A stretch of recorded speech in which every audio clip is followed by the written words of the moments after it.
From the studios of Farm Journal Broadcast, this is AgDay.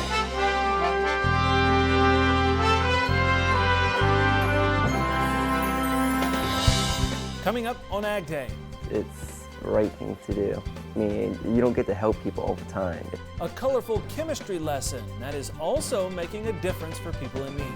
Meet this year's top sorghum grower. And I wake up every day looking for a new challenge. And the clock is ticking on a possible partial government shutdown.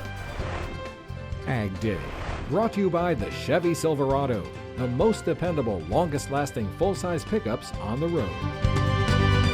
Good morning, I'm Clinton Griffiths. We begin with breaking news we've been following since late yesterday afternoon. It looks like a second round of market facilitation payments will soon be on the way. The president tweeting, quote, "Today, I am making good on my promise to defend our farmers and ranchers from unjustified trade retaliation by foreign nations. I have authorized Secretary Perdue to implement the second round of market facilitation payments. Our economy is stronger than ever if we stand with our farmers," end quote. And here's the breakdown of how those payments will work. As we've reported, the amounts will remain the same as the last payment. Wheat at 14 cents per bushel, corn 1 cent per bushel, soybeans $1.65 per bushel.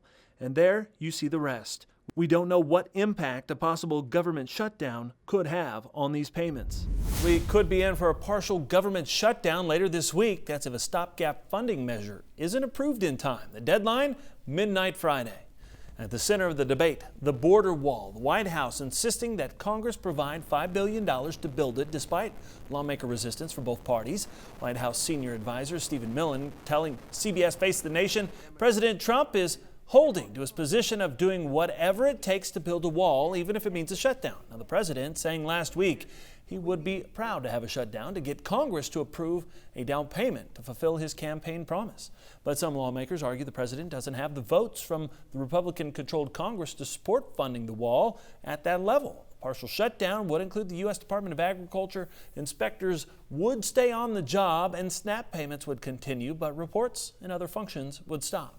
And another deadline looms for a trade deal with China. The Trump administration saying U.S. tariffs will escalate on March 2nd if no deal is reached. President Trump and Chinese President Xi Jinping agreeing at a meeting in Buenos Aires earlier this month to try to negotiate a bilateral agreement. Now, as part of the 90-day ceasefire, the president agreed not to raise tariffs to 25% on $200 billion worth of Chinese goods. But if a deal isn't reached in time, the administration posted a notice last week that said those tariffs would be put in place. Now, so far this week, no new reports of any additional buys by China of U.S. soybeans. The USDA reporting export sales of another 300,000 metric tons of beans to China last week. That's on top of what we told you about on Thursday. That was 1.1 million metric tons of soybeans bought by China.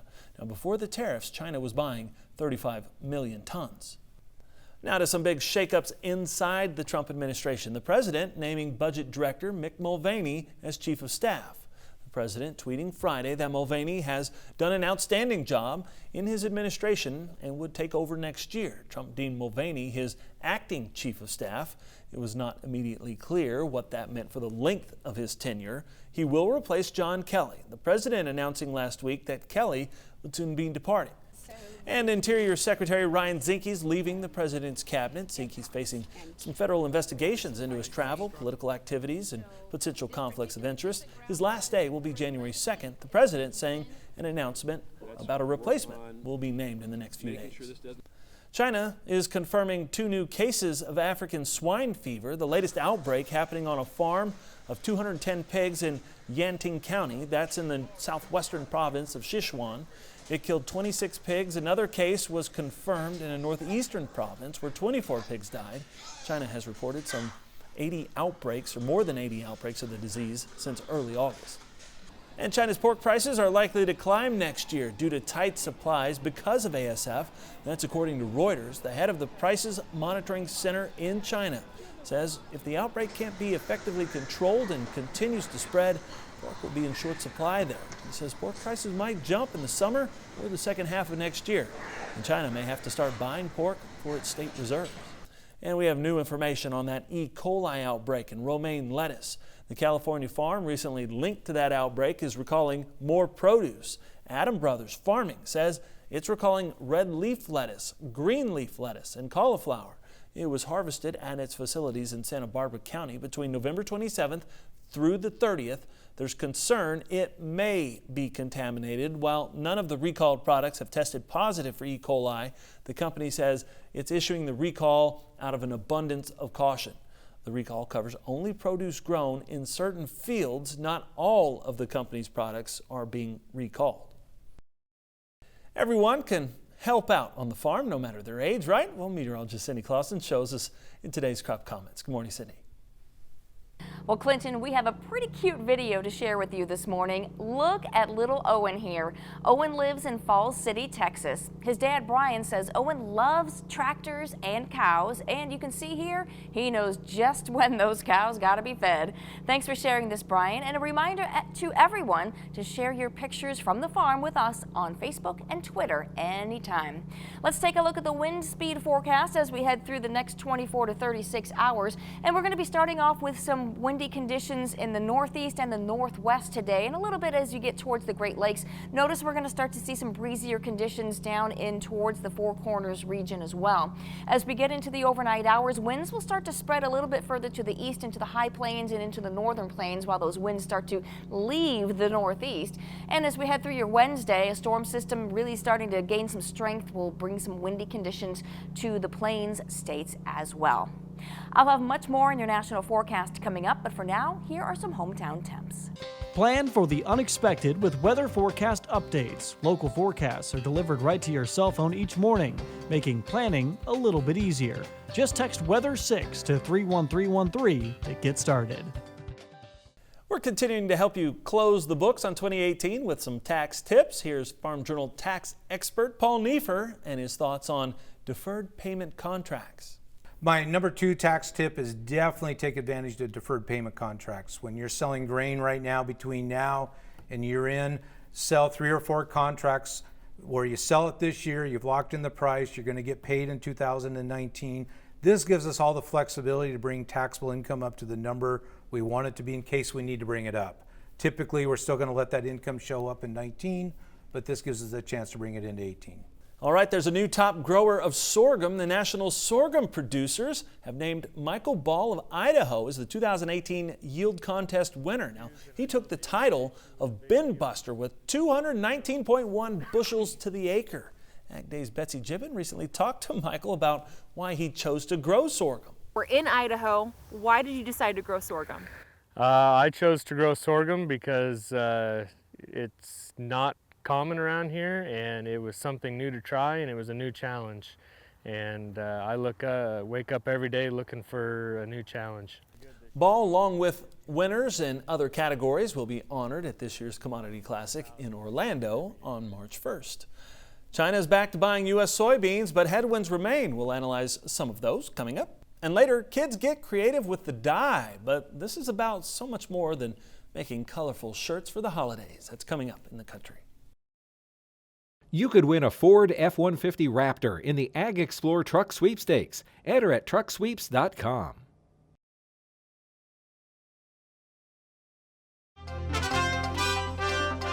In agribusiness, traders continue to be underwhelmed by China's buys of soybeans, but remain hopeful of more buys this week. Here's more now from the CME. Today, soybeans were firm. The optimism is giving some support to the futures, and we were up 5 or 6 cents at one point.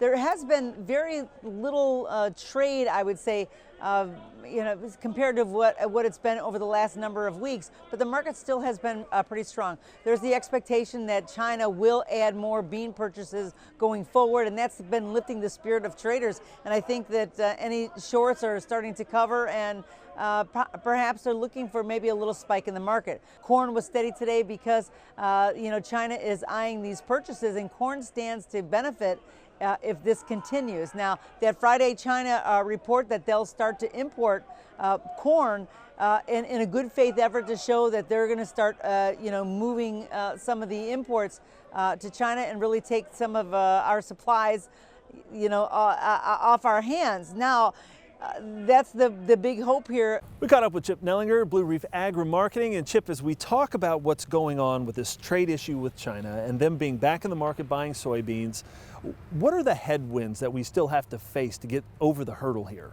Yeah, well, some big headwinds are the timing of this potential agreement. It's good to see China back in the market for our beans, but if it would have happened 3 or 4 months ago when this was early on, there was a lot more uncertainties with the market. Number one, we didn't know what our crop size was. We didn't know how South America's crop was going to progress. And now we're far enough along that we pretty much know the story here. We had a big crop last year. We've got another big crop this year. We've got Brazil on track for a potential record crop.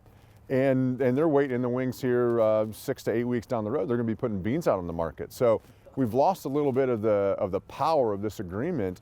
It's good to see China back in the market for our beans. Hopefully it's some more additionally beyond what was announced this week. But, regardless, we're still left with a world stock situation, a domestic stock situation that are pretty burdensome right now. So that's really the main headwind.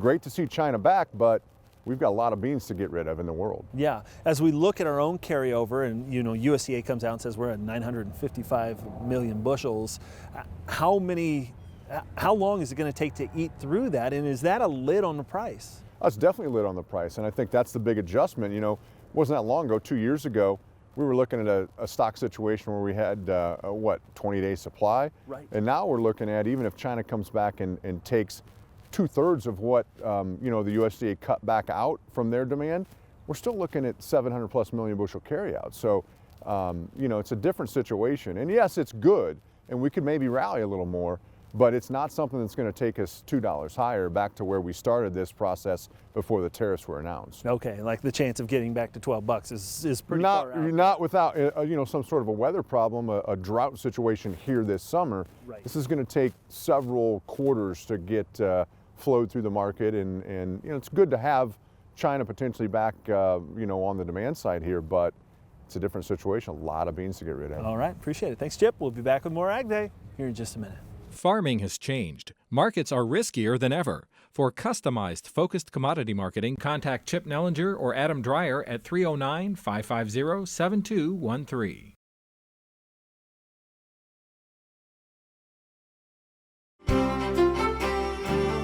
Welcome back to Ag Day. Meteorologist Cindy Clausen. And Cindy, as we look at the map, I'm struck by just that little store right there in southern New Mexico. Well, for good reason. Of course. We'll see a little bit, just a small area there. But one of the areas to really watch for is the northwest. You see that storm system coming in. That's going to be moving all across the country over the next several days. So let's take a look. While we have high pressure keeping a lot of the eastern part of the country dry, except for the far northeast, where we might still see a little bit of snow in New England, we're going to be seeing some wet weather really moving into the western United States. And as we mentioned, we do have a little weak low pressure system from parts of the Four Corners region, but that falls apart.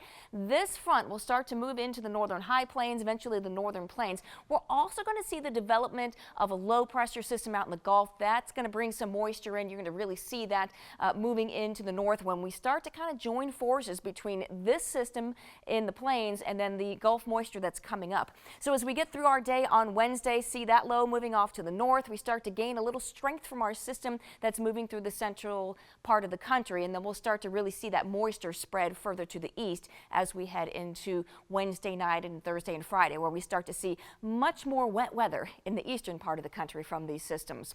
Now, as far as precipitation for the past 24 hours, it's kind of been in the corners, northeast, northwest, and the Four Corners, if you will. And then as we take a look at the next 24 hours, most of what we see is going to be in the northwestern United States and with that low that's coming up from the Gulf Coast.